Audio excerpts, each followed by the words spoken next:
In this video, we're going to be ranking all of the healers for Mythic Plus from best to worst. Like always, let's get a few things straight. This tier list is for fun and meant to give you a general idea as to where all the specs are ranked compared to each other. At the end of the day, play what you enjoy and never use these tier lists as an end-all be-all because trust me, I've done a lot of Mythic Plus over the last few weeks and I can't tell you how many times I've had quote-unquote meta specs in my group that did poorly. Every spec in this game could do well in the right hands. But before we get into it, don't forget to smash that like button and subscribe to the channel. And recently I launched a Patreon page for the channel, so if you guys would like to support me and what I do here, you guys can find a link in the description of the video or just click right here on the channel.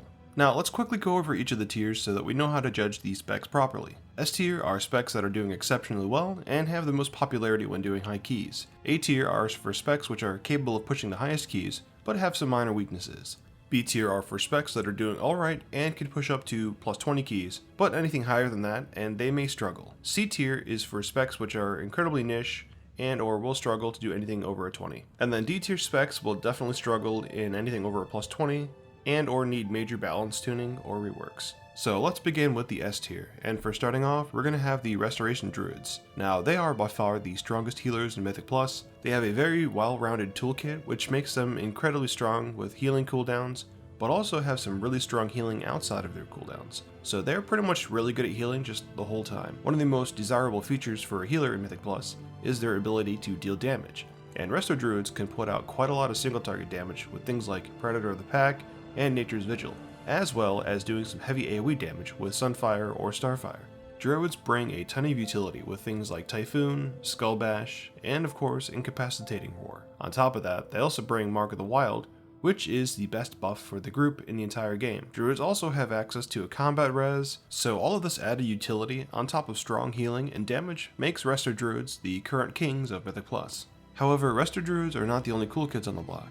The new class shares the spot with Resto and the S tier. Preservation Invokers have some very powerful short cooldown bursts with things like Spirit Bloom, which can be used quickly to top off the entire party. Preservation also has currently the best damage out of any healer in Mythic Plus. The damage profile is quite bursty, so it's always up pretty much for every pull. Preservation also has some really strong cooldowns with things like Cauterizing Flame, which removes nearly every type of debuff in the game. Then of course they have a ton of utility with things like Bloodlust, a knockback, a knock up, and a really cool new ability called Oppressing Roar, which extends the duration of crowd control abilities on them by an additional 50%. The only downside to Preservation Invokers is that their healing is kind of short range, so having to heal faraway allies in some fights will make Invokers struggle to heal them.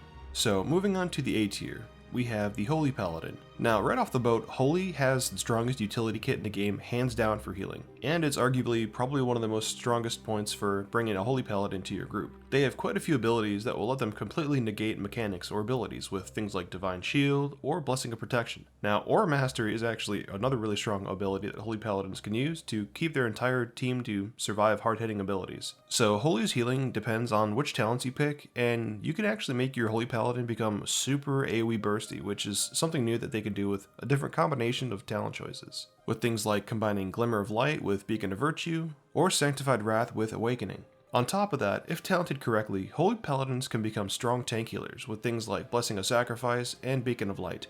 However, despite all the strong utility that they bring to the table, Holy does suffer a little bit from not doing as much damage as, let's say, Resto or Preservation. Now, Holy does like to be in close range to heal everyone, so they might not be as effective as other healers when you're in groups with a bunch of ranged. Now let's move on to the B tier, starting with the Discipline Priests. Now, Discs have received quite a few buffs in Shadowlands.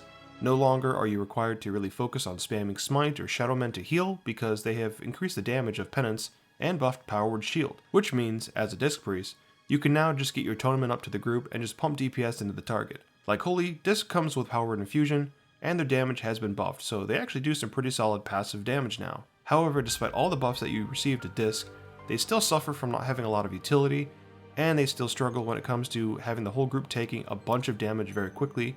Disc just doesn't have a lot of good answers to these kind of situations. However, I would argue that as people get better gear and can survive more things, Disc will become more valuable. Holy Priests are probably the most tried and true healers left in the game. Their whole playstyle is about waiting for damage to hit the party, and then they just react by providing powerful single target and AoE healing abilities. While they do have some really great healing spells, Holy Priests do lack any real strong healing cooldowns for the group when they're taking a bunch of heavy damage. The only real answer to this kind of damage is Hypothesis, but that's on a really long cooldown. And of course, they do have some nice buffs like Fortitude, and who could forget about Power Infusion? And then on top of that, they do have some pretty nice single target DPS. Shamans still play like they did back in Shadowlands, where they have some really strong burst healing cooldowns. However, they did get a nerf to Cloudburst Totem, which now makes them struggle on boss fights where there's just going to be a bunch of frequent hard-hitting damage, and they also struggle a bit because a lot of their abilities need to be hard-casted, so any fight where there's going to be a lot of movement, they may struggle a little bit. But beside that, Resto Shamans are pretty solid healers, their DPS isn't bad, but one thing that really sucks is that the utility is kind of a big choice with talents, so you end up missing Hex or Tremor Totem for picking offensive cooldowns or defensive ones. But at least they still have access to Bloodlust and a self-res, so that's always nice. And last but not least, we have the Mistweaver Monk. Now, Mistweavers have seen quite a few improvements since Shadowlands, with things like Feline Stomp now triggering Ancient Teachings, plus they also get a free cast of Vivify every 10 seconds, which helps with their spot healing. And the newly improved Fist Weaving is incredibly fun to do, and it's actually a really great way to do some AoE and DPS. However, the main issue with Mistweaver is that they lack any really strong cooldowns. All they have is Revival, but it's pretty weak and on a really long cooldown. Mistweavers do have some decent utility with things like Leg Sweep, Ring of Peace, or Paralysis, which are all awesome tools to have to stop mobs from casting a ton of crap on you and your party, and they also do provide Mystic Touch, but in the meta where Windwalker is so popular, this really isn't something to write home about. So there you guys go, this is the tier list for healers. Now you might have noticed that no healer is below B tier, which means that they're all totally viable. So please don't feel discouraged if your spec is, bottom of B, like if you're playing a Mistweaver or anything like that, because they're all totally viable. And then I just wanted to talk about the Patreon account that I set up, which I spoke about earlier in the video. So I set up a Patreon for people that want to support me in the channel. As of right now, there's not going to be any crazy perks or bonuses for being on my Patreon. It's mainly just there to help me in the channel. But later in the future, as the channel gets bigger and I've got some help, I plan on having a Discord server, and then we're probably going to get to a point where we might be doing some exclusive content on Patreon, or even doing live Q&A, posting videos early on there, or even doing Mythic Plus with you guys. But for now, these are all just kind of some ideas that are floating in my head. I really haven't decided on what I'm going to do yet. So yeah, what are you guys' thoughts about healers for Mythic Plus right now? And which ones are you guys actually playing? Either way, let me know in the comments because I'd love hearing from you guys. Thank you so much for checking out this video, and we'll see you guys in the next one.